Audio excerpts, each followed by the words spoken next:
네, 이번 시간에는 금융기관과 금융상품에 대해서 살펴보도록 하겠습니다. 자, 금융기관의 역할이 있는데요. 금융기관의 역할은 큰 제목 중심으로 기억해 주시면 좋을 것 같아요.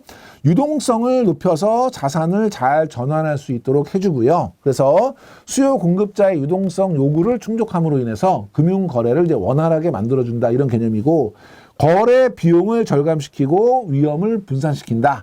거래 상대방을 탐색해야 되는데 그런 탐색 비용이 없이 금융기관에 가면 언제든지 거래할 수 있으니까 거래 비용을 줄일 수 있고요. 그리고 금융기관의 다양한 금융상품이나 서비스를 통해서 위험을 분산할 수 있고, 금융기관은 모아서 운영하기 때문에 규모의 경제효과 같은 것들로 위험을 분산할 수도 있겠죠. 세 번째가 지급 결제 제도 등의 금융 서비스를 받을 수가 있으니까 현금 보유에 따른 이제 불이익이 없어지면서 금융기관을 통해서 다양하게 서비스를 받을 수 있다. 큰 제목만 기억해 주시고, 다음 중 금융기관의 역할이 아닌 것은 했을 때 나머지 하나 써놓고 골라라, 이런 문제 나올 수 있습니다. 큰 제목 중심으로 봐주시고요. 자, 이제 본격적으로 금융기관 하나씩 보시면 은행과 보험회사가 있는데요. 은행 같은 경우는 가게나 기업 같은 경제 주체로부터 예금 신탁을 받거나, 이게 이제 수신 업무가 되는 거죠. 채권을 발행해서 조달한 자금을 자금 수요자에게 대출해주는 업무, 이걸 이제 우리가 통상 여신 업무라고 하고요. 그래서 고유 업무, 부수 업무, 겸용 업무를 수행한다. 특수은행은 이제 특별한 목적으로 만들어진 은행이죠. 산업은행, 수출입은행, 기업은행, 농협이나 수협 같은 은행들이 이제 특수은행에 해당이 된다. 참고로 보시면 될 것 같고요. 보험회사 같은 경우는 이제 보험 상품과 관련돼서 보험료를 인수하거나 보험료를 수수하거나 보험금을 지급하는 이런 업무를 하는 것이죠. 그래서 우리 공부하신 대로 생명보험업, 손해보험업, 그리고 재산보험업, 이렇게 구별하고 있고요. 자, 금융투자업자, 요게 이제 시험에 가끔 나오는데요. 이렇게 은행과 보험을 뺀 나머지를 전체적으로 금융투자업으로 구분합니다. 6가지 업으로 구분하는데요. 첫 번째가 투자 매매업, 투자 중개업이에요. 매매와 중개 잘 기억하셔야 되는데, 매매는 누구의 명의로 하든지 자기의 계산으로 영업하는 사람. 제가 옆에다가 딜러라고 써놨어요. 딜러는 뭐예요? 내 돈을 내고 물건을 사다가 더 비싸게 파는 거죠. 그러니까 먼저 내 돈을 내서 물건을 사야 돼요. 그래서 자기의 계산인 거죠. 두 번째, 중개업은 누구의 명의로 하든 타인의 계산으로. 타인의 계산을 제가 옆에 브로커라고 써놨어요. 브로커는 뭐예요? 내 돈 안 내고요. 사는 사람, 파는 사람 연결해주고 거래가 성사되면 수수료를 받는 사람인 거죠. 그렇기 때문에 요건 타인의 계산이에요. 이것도 역시 시험 문제에 다음 중에 설명하는 건 누구냐 해서 박스 안에 넣고 누구다. 저는 그렇게 영업하는 것이라고 되어 있지만 교재에는 여러 줄로 써 있죠. 그 개념을 여러분이 다시 한번 챙겨보시고, 키포인트는 자기의 계산이냐 타인의 계산에 따라서 자기의 계산이면 매매업, 타인의 계산이면 중개업, 이걸 여러분이 명확하게 구별해 주시는 게 중요하고요. 집합투자업은 집합투자기구를 운용하는 자산운용회사를 이야기하는 것이고요. 그 밑에 2인 이상에게 모은 자금을 일상적 운용 지시를 받지 않고 취득, 처분 등 운용하고 결과를 투자자에게 귀속하는 일, 이걸 저희가 집합투자 펀드라고 이제 자본시장법에서 정의하고 있는 거예요. 요걸 하는 사람들이 집합투자업자고, 집합투자 상품을 설정하고 운용하고 판매하는 그런 기관이면서 집합투자 상품을 직접 판매가 가능하다. 그래서 집합투자업자 또는 투자운용회사, 자산운용회사가 집합투자기구, 펀드를 직접 판매할 수 있느냐 없느냐도 시험에 간혹 나옵니다. 그래서 자산운용회사는 직접 판매는 가능하다. 요거 여러분이 꼭 기억해 주시고, 투자 자문업, 투자 일임업은 집합투자가 아니라 개인적인 자산을 단독으로 운영해 주는 사람들이에요. 개인이 돈이 많아서 이 돈을 들고 가서 이거 어떻게 할까요? 요렇게 하세요. 자문을 해주면 투자 자문업이고요. 저한테 맡겨주세요. 그럼 제가 운영해서 이익을 내드릴게요. 일임을 하면 그게 이제 일임업이 되는 거죠. 자문이냐 일임바다냐, 요 키워드를 기억해 주시고, 신탁업은 재산이나 재산권을 수탁받아서 관리하는, 믿고 맡기는 게 신탁이니까 거꾸로 받는 건 수탁이 되겠죠. 수탁받아서 관리하는 것이고, 고유재산과 구분해서 별도로 신탁 재산별로 따로 관리를 해야 되고요. 운용 결과는 수익자에게 귀속이 되죠. 밑에 보시면 자산운용회사는 집합투자 상품을 직접 판매할 수 없다. 판매 가능하다 그랬죠? 이런 지문 다시 한번 챙겨두시기 바랍니다. 자, 자본시장법의 기본 방향인데요. 이것도 자주 나오진 않지만 가끔 나옵니다. 큰 제목 중심으로 나오는데요. 포괄주의 규율체계 반대가 뭐냐면 예전에는 포괄적으로 한꺼번에가 아니라 열거주의였어요. 열거주의. 그래서 법에 이건 안 되고 이건 되고 열거가 돼 있었는데 이거를 지금 포괄적으로 묶어서 열거에서 빠져나가는 것이 있으면 규제를 할 수 없으니까 포괄적으로 재산적 가치가 있는 것이라면 무엇이든지 다 이런 식으로 이제 포괄주의를 채택하고 있습니다. 그래서 투자성이 있는 모든 금융상품을 금융상품으로 정의했고 투자성이 있다는 건 원본 손실이 가능한 걸 무조건 금융투상품으로 정했다. 뭐가 될지 모르겠지만 옛날에는 금융투상품은 이거 열거했던 거를 그냥 원본 손실 가능성이 있으면 무엇이든지 다 이렇게 정의한 거예요. 포괄주의. 원칙적으로 포괄적 자율 그리고 예외적인 규제를 원칙으로 하고 있고요. 취급 가능 상품, 투자자 보호 규율 대상 이런 것들을 포괄적으로 확대했다. 다음에 기능별 규율 체계는 뭐에 반대말이냐면 업종별 규율 체계와 반대예요. 옛날에는 은행은 은행끼리, 증권회사는 증권회사끼리, 보험회사는 보험회사끼리 업종별로 규제했어요.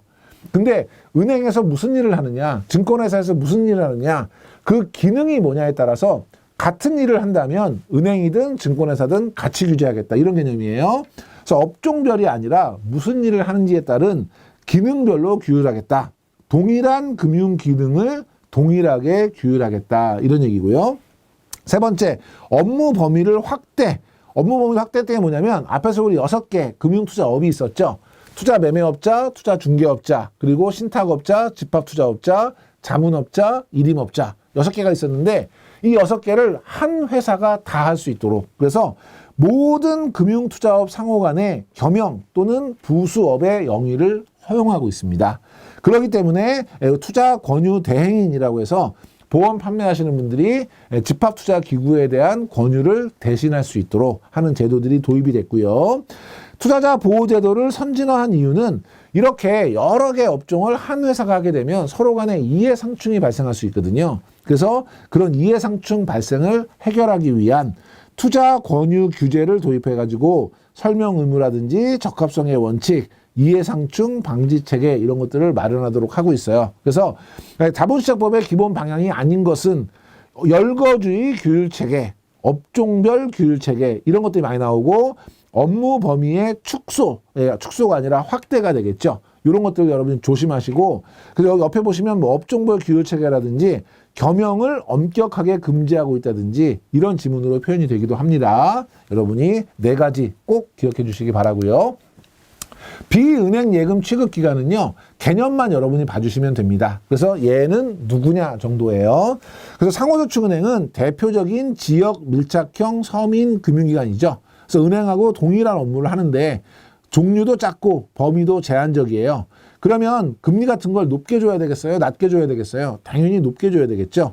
대출금리, 그다음에 일반 저축상품금리 다 높고요. 그러면 절차나 이런 것들은 간편해야 되겠어요? 복잡해야 되겠어요? 간편해야 되겠죠. 절차는 간편하고 속도는 빠르다. 신용협동기구 같은 경우는 조합원들끼리 비슷한 목적을 가진 사람들이 신용협동기구를 만드는 거죠. 그래서 조합원에 대한 저축 편의를 제공하고 조합원 간 상부상조하기 위해서 만든 그래서 신용협동조합, 새마을금고, 농수협, 단위조합 같은 것들이 있고요. 우체국 예금 같은 경우에는 나라에서 우편 업무뿐만 아니라 금융 업무를 같이 하도록 하는 거예요. 그래서 여기는 예금 수취 업무. 그래서 우리 그 여신 그 수신 나눌 때 수신 업무만 가능해요. 이유는 뭐냐면 나라에서 운영하는 건데 나라에서 대출해주고 대출이자 받아서 이익을 내면 안 된다는 개념이죠. 그래서 대출 업무는 없다는 거 요걸 여러분이 꼭 기억해 주시고 예금에 대해서 정부가 전액 지급 보증하죠. 그렇기 때문에 예금자 보호가 별도로 필요 없습니다. 그래서 우체국 예금은 예금 보호 대상 기관이다. 틀린 거예요. 예금자 보호 대상이 아닙니다.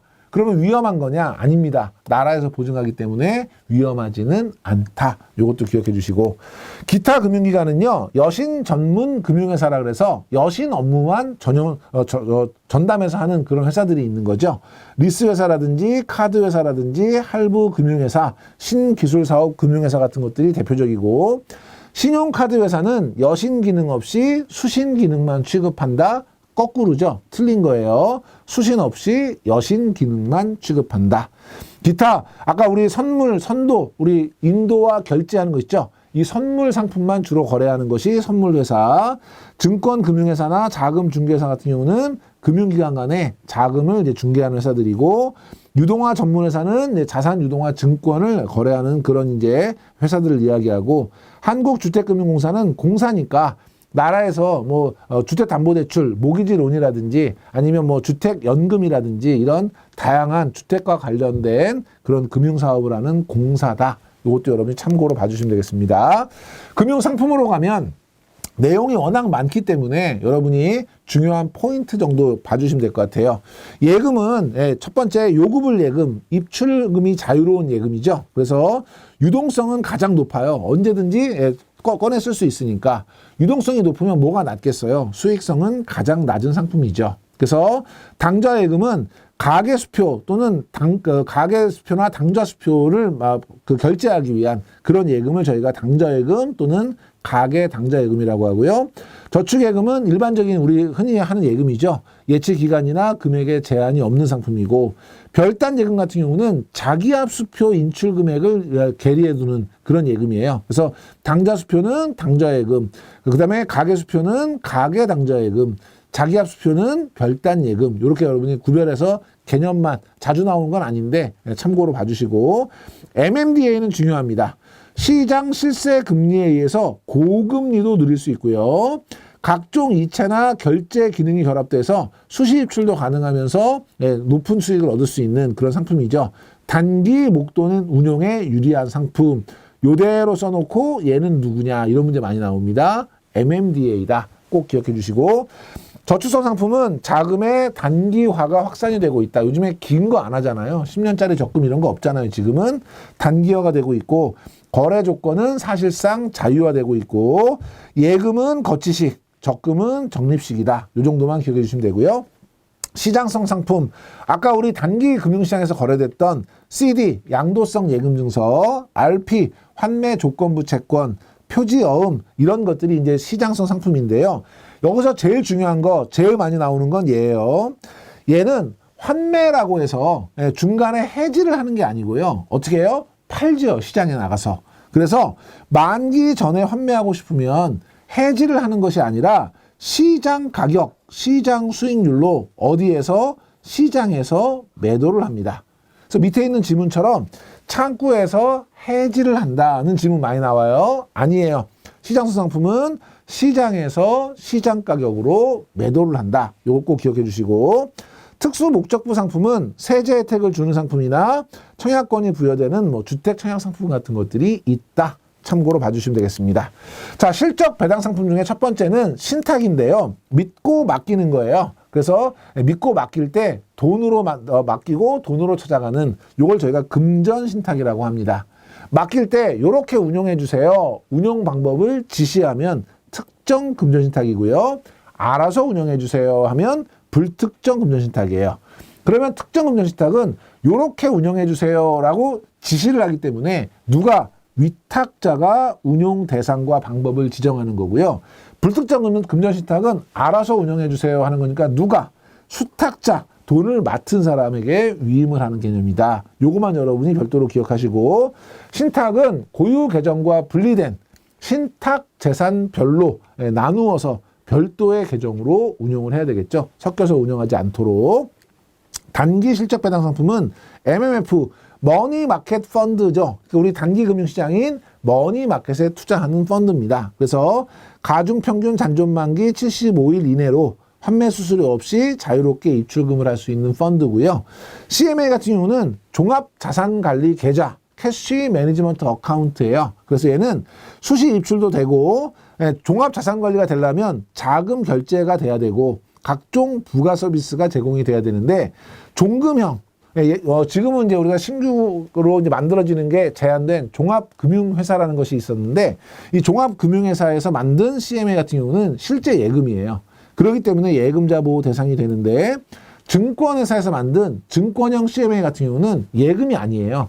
RP이거나 MMF 형태로 운영되거든요. 그렇기 때문에 얘는 예금자 보호는 대상이 아니다. 그래서 여러분이 종금형은 예금자 보호 대상이 된다는 것 정도만 기억해 주시면 되고요.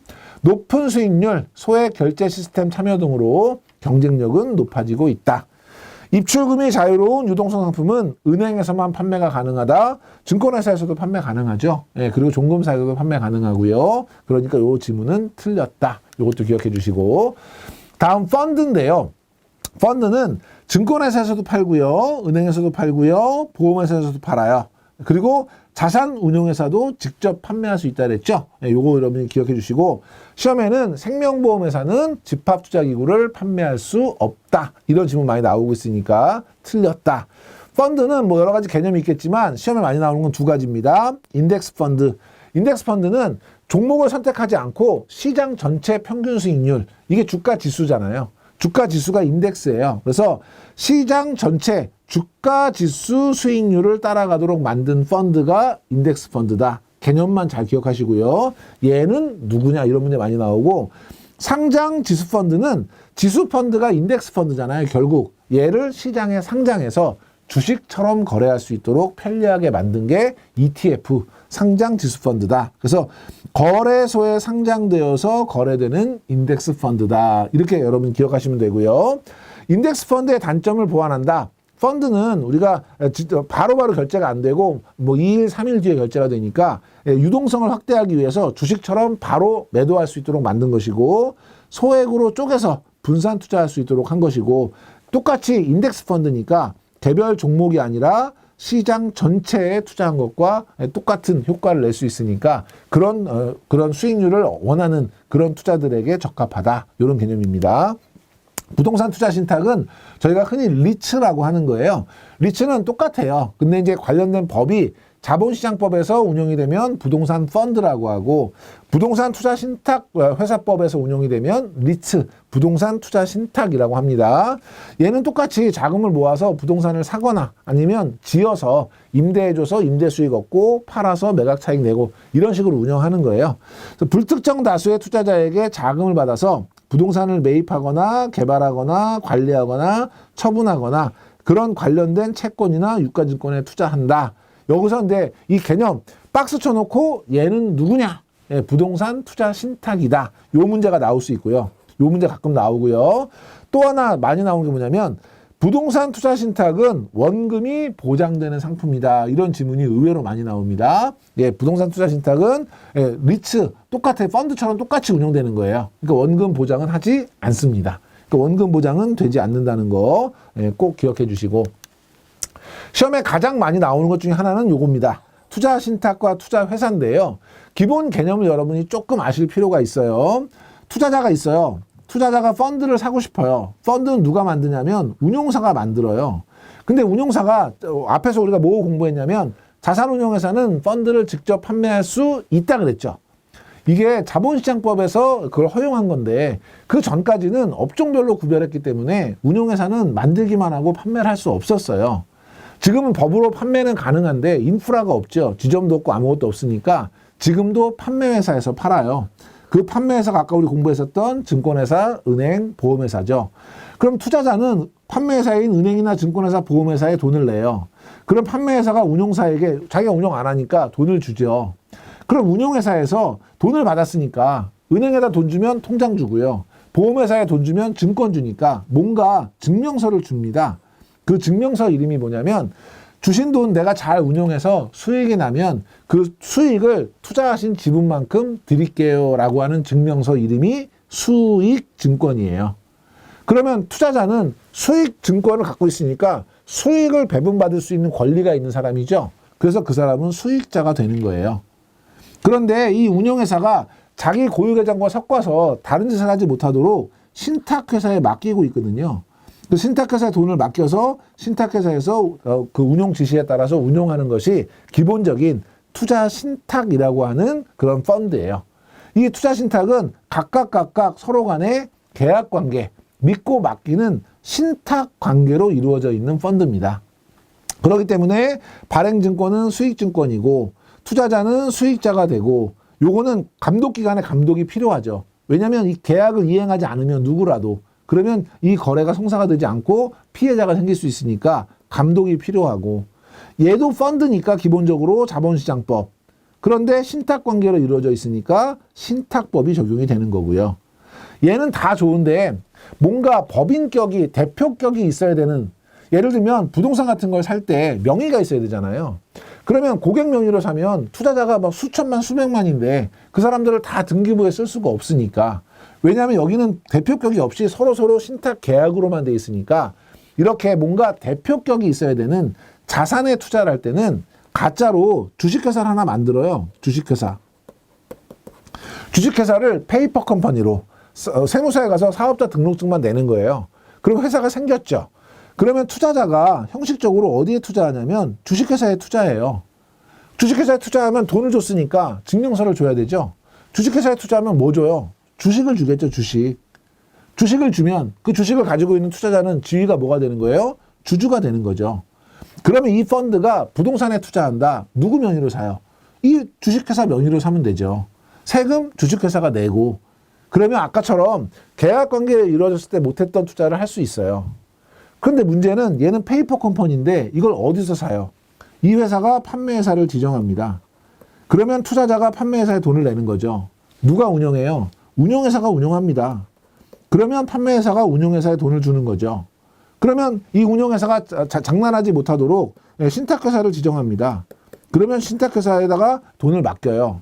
결과적으로 위에 있는 투자신탁이나 밑에 있는 투자회사나 운영 방법은 똑같아요.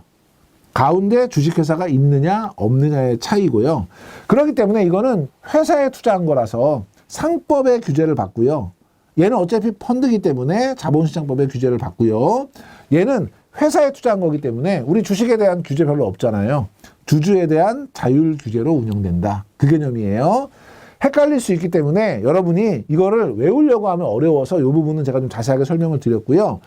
투자회사는 주식회사니까 등록세, 임원보수, 회계감사보수 이런 주식회사에 들어가는 추가 부담이 있다는 것이 단점이고요.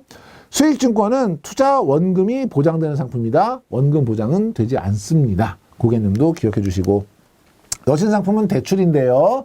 기업에 대한 대출, 그 다음에 가계에 대한 대출, 고정금리와 변동금리, 혼합금리 나누어져 있죠. 여러분이 고정금리는 처음부터 만기까지 동일하게 유지가 되고, 변동금리는 일정 기간마다 금리가 변동되는 거고, 예전에는 고정금리가 많았지만 지금은 변동금리가 훨씬 더 많고요.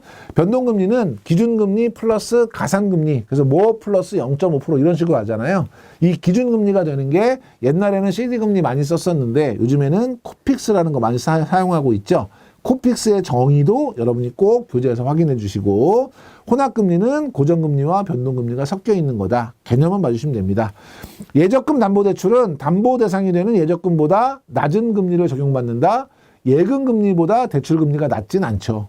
대출금리는 항상 예금금리보다는 높겠죠. 틀렸고요.